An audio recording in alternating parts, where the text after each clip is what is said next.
All right, it's Sleepy Reader, Damien, back here again with another old-fashioned comic book haul, meaning one where I just explore nooks and crannies of comic book history that interest me when I go out buying comics. So I didn't expect to be doing another haul so soon. Last week there was a sale that I went to, and I showed you guys the comics I got there. And then I got an email a few days ago that there was a Mother's Day comic book sale at a great comic book store called Cosmic Monkey, so I couldn't resist that, half off back issues. And I didn't see that many mothers there. It was many more sort of overweight guys with beards wandering around the back issue aisles in the back room of that comic book store. If you're ever in Portland, definitely visit Cosmic Monkey. But anyway, I really thought I would find a ton of the Submariners, the run I'm trying to fill in. And they only had like 5 Submariners in their bins, even though they have this giant room full of comic book back issues. So that was shocking to me, and I had all 5 of the ones they had already. But I found a lot of other interesting stuff, including a good chunk of old black and white magazine-sized comics. So I thought I'd do kind of a part 1 showing those and a part 2 showing a bunch of regular color comics that I found. So speaking of interesting nooks and crannies, one thing I found was this magazine called Deja Vu. Deja Vu number 1, and clearly they thought it was going to continue from the editorial matter inside, but there was only ever this one issue from Fantico, I think they're called. And what it is it features the art of Michael Kaluta, Bernie Wrightson, and Jeffrey Jones. And everything in here is reprinted from sort of more obscure or harder to get a hold of collector's items, books that they published kind of in the fan press. It wasn't quite underground comics, but they're in the early 70s. When I first started getting the buyer's guide for comic book fandom, you would see these things advertised, such as Bad Time Stories by Bernie Wrightson, which is from 1971, and there's some stories from that published here. As a kid, I knew there was no way I would be allowed to have bad time stories, which were naughty bedtime stories for grown-ups. But boy, did I wish I could have them. So that, I'm not sure if they were published as a book or what their original format was, but it was this thing you had to know about and order through these kind of fan press places. And I'm not sure where the Jeffrey Jones stuff and the Mike Kaluta stuff come from, but I assume also sort of obscure little publications. And I haven't seen much Jeffrey Jones continuity work, sequential work. Mostly I've seen his wonderful paintings and illustrations like this back cover. So I was excited that I would get more Jeffrey Jones in particular. But also, of course, always want more Bernie Wrightson. And Mike Kaluta is maybe, of those 3, the ones that interest me the least. But he's still someone that I always, when I see a comic book by him, I tend to want to jump on it. Looks like the Jeffrey Jones stuff came from such places as Flights of Icarus, Wit's End, and Spasm from 69, 73, and 79.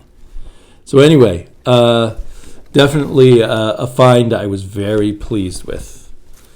Something I'd never heard of before. And then more conventional but still exciting to me, I continued to fill out my Doc Savage black and white magazine collection. I think maybe there were 8 or 9 of these total. And Marvel also had a color Doc Savage series, but which also did not last very long. I think they assumed, because Doc Savage was such a big character in the pulps, that he would go over big in comics once they got the rights to him, but he did not, apparently.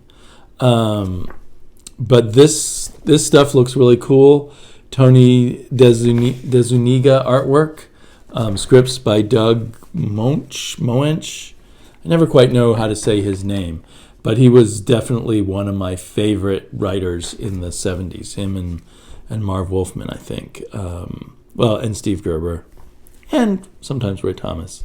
So, but definitely to me, Doc Savage seems very appealing. This kind of very athletic Superman, who's also like a super genius, and his team of adventurers who have exotic adventures and thwart bad guys.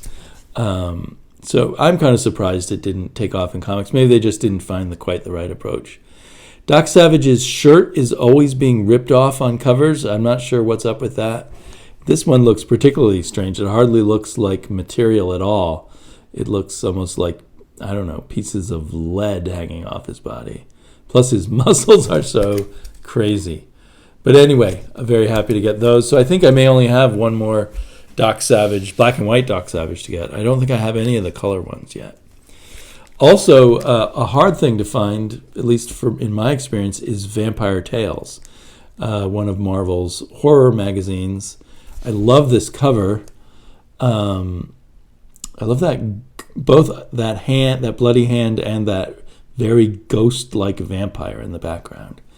This is Vampire Tales number 9. I don't know how long Vampire Tales went for, and I don't know why it's hard to find. Maybe it's just a regional thing or something. But I think I only have one other Vampire Tales. This one had a story of Blade in it. Also, I think by Tony DeZuniga, and Chris Claremont, I think, was the writer, and Marv Wolfman. I think they're co-writers.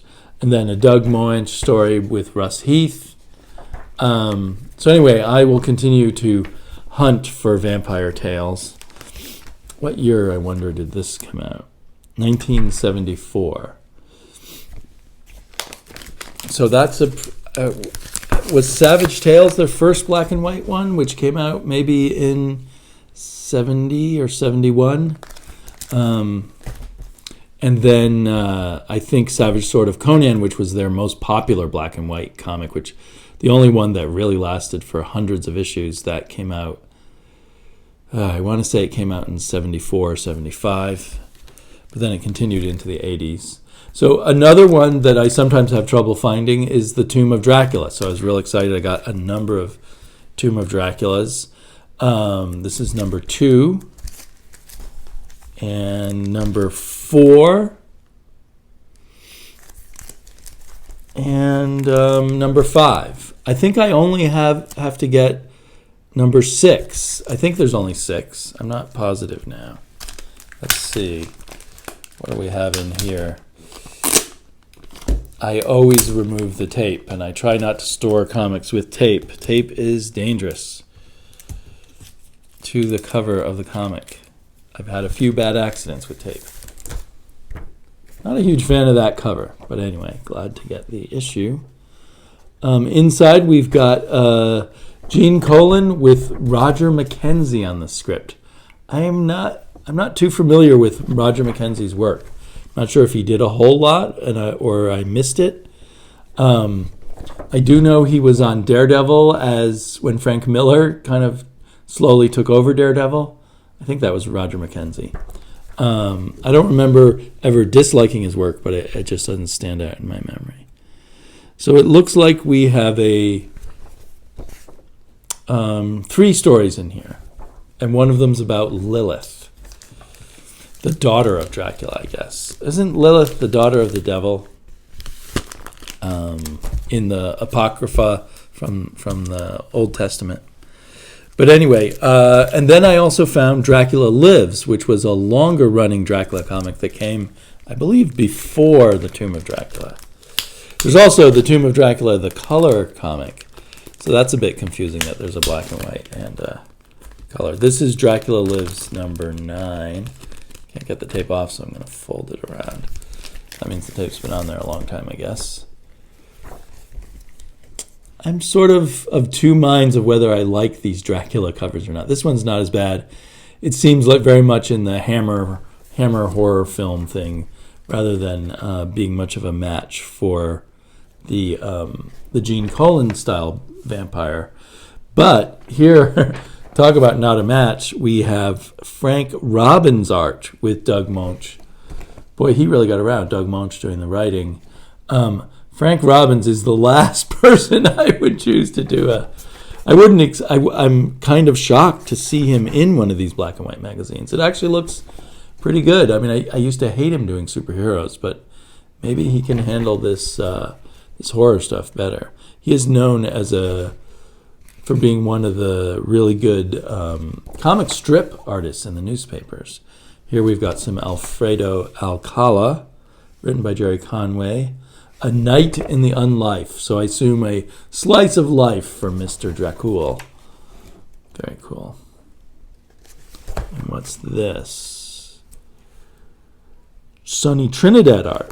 That looks good. That looks very good. Sonny Trinidad is, I believe, one of those great Filipino artists that filled many of these magazines in the 70s. It seems to me people don't, that particular school of drawing style that they had is not well represented in comics anymore. You don't see that much of that. Dracula Lives number 10. I kind of like that cover. Still has a cheesy movie poster look about it, especially the way Dracula looks. Oh, this one is creepier. Dracula looks much more undead, and there's his three vampire, what's the term? Not sidekicks, but the three vampire women who lived with him. Terror lurks beneath the castle Dracula. Pit of death. Can any man escape Lilith unleashed? And can any woman escape Dracula? So this is Doug Moench and Tony DeZuniga again. So I feel like I've hit the jackpot with lots of good-looking Tony DeZuniga. Oh, and here's one. I was looking at this before. It's by Steve Gerber, which is always interesting, and it is drawn by Bob Brown. Looking very good, I might say. I recently saw a certain YouTube friend of mine putting poor Bob Brown down, but this stuff looks very good here in Dracula Lives.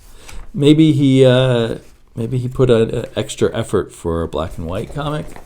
I don't know. I wonder if they were paid more when they did work for the black and white comics, since there was no color to lean on at all. I wonder if the black and white artists were paid more. So that was Dracula Lives number 11. And then, also very exciting to me, I think I got most of the run of Unknown Worlds. This is actually a special or an annual Unknown Worlds of Science Fiction number 1, a giant size special issue. It's not the number 1, if I understand correctly. 7 suspense-filled illustrated tales, sci-fi SF tales, plus Theodore Sturgeon Lives. It's funny that someone lives was a big expression in the 70s. I don't know what it really meant to imply. Interesting looking artwork. I believe these Unknown Worlds of Science Fiction some of the stories were original and some were adaptations of famous authors' work. Here we have Don Glutt and an artist named Yandok adopting a very old science fiction story called A Martian Odyssey. It's often cited as one of the first influential pulp science fiction stories. I think it's from the early 30s. And science fiction pulp really flourished. The golden age started in 1938 or so. Kind of coinciding with the golden age of comics, just coincidentally. Who's that artwork by? That looks very cool. Oh, that's still Yanok. Okay. And one thing I noticed in these, there's a lot of stories written and drawn by Bruce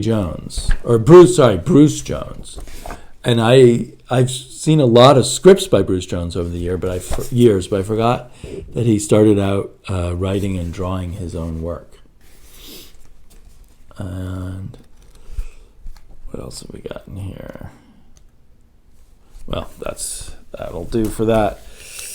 This is, I think I got these out of order. Okay. Yeah. Okay, now I have the actual number 1. unknown worlds of science fiction, which includes an adaptation of Day of the Triffids, which was by, what was that author's name? It was a very popular book in England, supposedly, in its day, in the 50s, a disaster novel in which some kind of solar flare made the plants, blinded all human beings and made the plants grow into monsters and start killing people. Is that right? That's what I remember, unless that was another story by another story by the same writer. And this one features a whole article on Ray Bradbury. My iPad's been cutting out on me more often. These magazines reflect a time when science fiction writers were a bit more kind of celebrities. I don't think any current day comics would make a big deal about adapting science fiction short stories by the original prose authors, and would probably not include. Here's one written and drawn by Frank Brunner. Would probably not include interviews with science fiction writers of the day anymore. Science fiction and perhaps writers in general have hit hard times. Here's one written by Wally Wood and drawn by Al Williamson. That's a crazy thought. Okay, that's exciting. So that was number 1. Got number 3, which includes adaptations of Harlan Ellison, Larry Niven, and Frank Herbert work. All big stars in their day. Still pretty well-known names, I suppose, but also exclusive interview with the author of Dune, so an interview with Frank Herbert in there. And then this is number 5, which includes an exclusive interview with Larry Niven and an adaptation of one of his thrillers, a Slow Glass story.